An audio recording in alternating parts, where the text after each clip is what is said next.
শুনেছিলাম কলকাতার বুকে নাকি জাপানিজ ফরেস্ট তৈরি হয়েছে। অ্যান্ড সেটা শুনে আজকে রোববার আমরা বেরিয়ে পড়লাম দুজন মিলে। অ্যান্ড হ্যাঁ, এই জাপানিজ ফরেস্টের কাছে চলে গেলাম।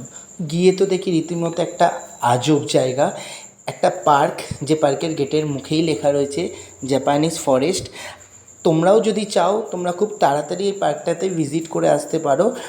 খুব সুন্দর ন্যাচারালি পার্কটাকে তৈরি করেছে, আর এত সুন্দরভাবে জাপানিজ ওয়েতে পার্কটাকে সাজিয়েছে, রীতিমতো খুব ভাল লাগবে। এবং বাচ্চারা গেলে তাদেরই তো ভাল লাগবে। এই এন্ট্রান্স দিয়ে ঢুকেই সামনে একটা অনেক বড় বুদ্ধর মূর্তি রয়েছে। অ্যান্ড সেটা দুদিক দিয়ে দুটো ওয়ে অ্যান্ড রাস্তা চলে গেছে, একটা এন্ট্রি অ্যান্ড একটা এক্সিট। আর সবচেয়ে ভালো কথা, এই পার্কটার চারপাশটা এত সুন্দরভাবে লাইটিংয়ে সাজিয়েছে যে রীতিমতো এটা সন্ধেবেলা, মানে ওই লাইক সানলাইটটা যাওয়ার পরেই কিন্তু ভাল লাগবে, এত সুন্দর তার আভা এবং লাইটিংগুলো ভাল লাগছিলো।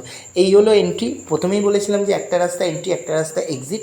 এই রাস্তাটা দিয়ে যখন হাঁটাটা স্টার্ট করলাম না, রীতিমতো একটা অন্যরকম মজা লাগছিল। কারণ একই তো ফাঁকা পুরো রাস্তাটা পার্কের ভেতরে, অ্যান্ড দেন দুপাশে এরকম ঘন জঙ্গলের মতো গাছ, অ্যান্ড জায়গায় জায়গায় একটা একটা করে ছোট্ট ছোট্ট লাইট, অ্যান্ড তার মধ্যে রীতিমতো খুব ভালো লাগছিল।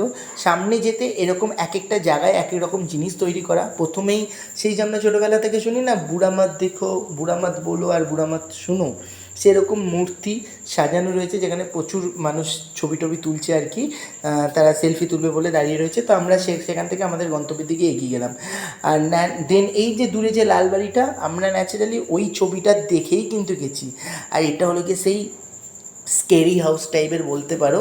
মানে রীতিমতো ভেতর দিয়ে যখন হাঁটছি না, এটা একটা গোল মতো গাছের আড়াল দিয়ে তৈরি করা। অ্যান্ড যখন ভেতর দিয়ে হাঁটছি, অ্যান্ড এক একটা জায়গায় জাস্ট আলোটা পড়ছে, লাইটিংটা এমনভাবে তৈরি করেছে, হরার লাগছিলো, রীতিমতো হরার লাগছিলো।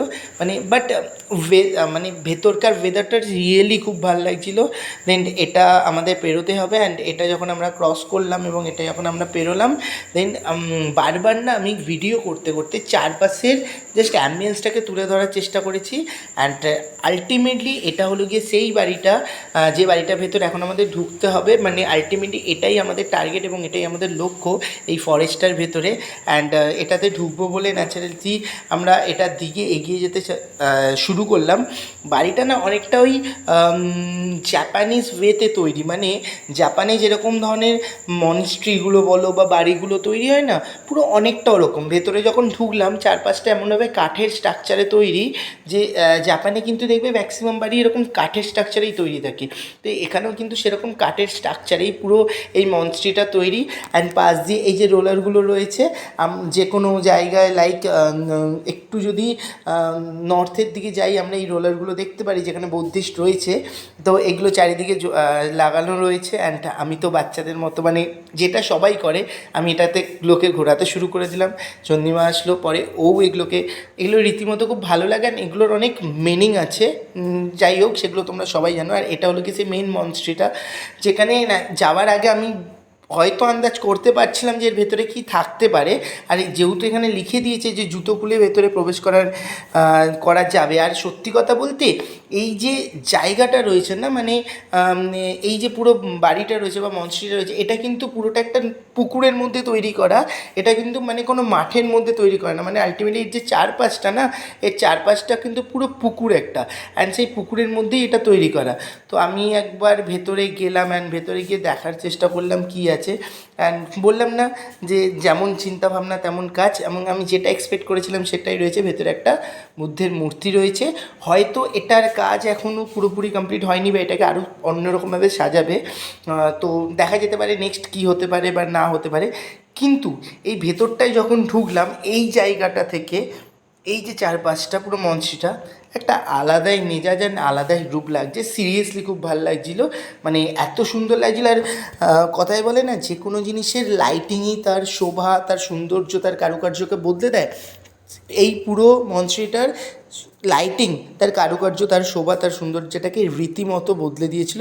আর আমার তো রিয়েলি খুব ভালো লেগেছিলো। আশা করি তোমরাও যাও, তোমাদেরও ভালো লাগবে। শুধুমাত্র এই মনসিটা এটাই এখানকার উদ্দেশ্য নয় এই জাপানিজ ফরেস্টের। আশা করি যতটা আসলাম ততটার মধ্যে অনেক কিছু দেখালাম। এই যে এরকম একটা জায়গা রয়েছে যেখানে জাস্ট পিলারগুলো পরপর রয়েছে, আর খুব সুন্দর লাগছে যখন ভেতরটা দিয়ে হেঁটে যাওয়া হচ্ছে।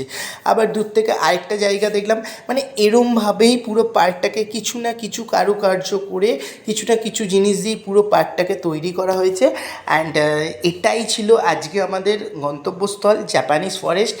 যদি বলো যে এটা কোথায় রয়েছে, আমি ভিডিওর শুরুতে হয়তো বলিনি, এখন বলছি, এটা চাইলে তোমরাও দেখতে পারো। এটা ইকো পার্কেই রয়েছে। ইকো পার্কের 1 নম্বর গেট দিয়ে যদি ঢোকো তাহলে প্রথম দিকে একদম জাপানিজ ফরেস্ট পাবে। তো আমার তো খুব ভালো লাগলো, আশা করি তোমাদেরও ভালো লাগবে। থ্যাংক ইউ সো মাচ, দেখতে থাকো সানডে বং ম্যাজিক। টাটা।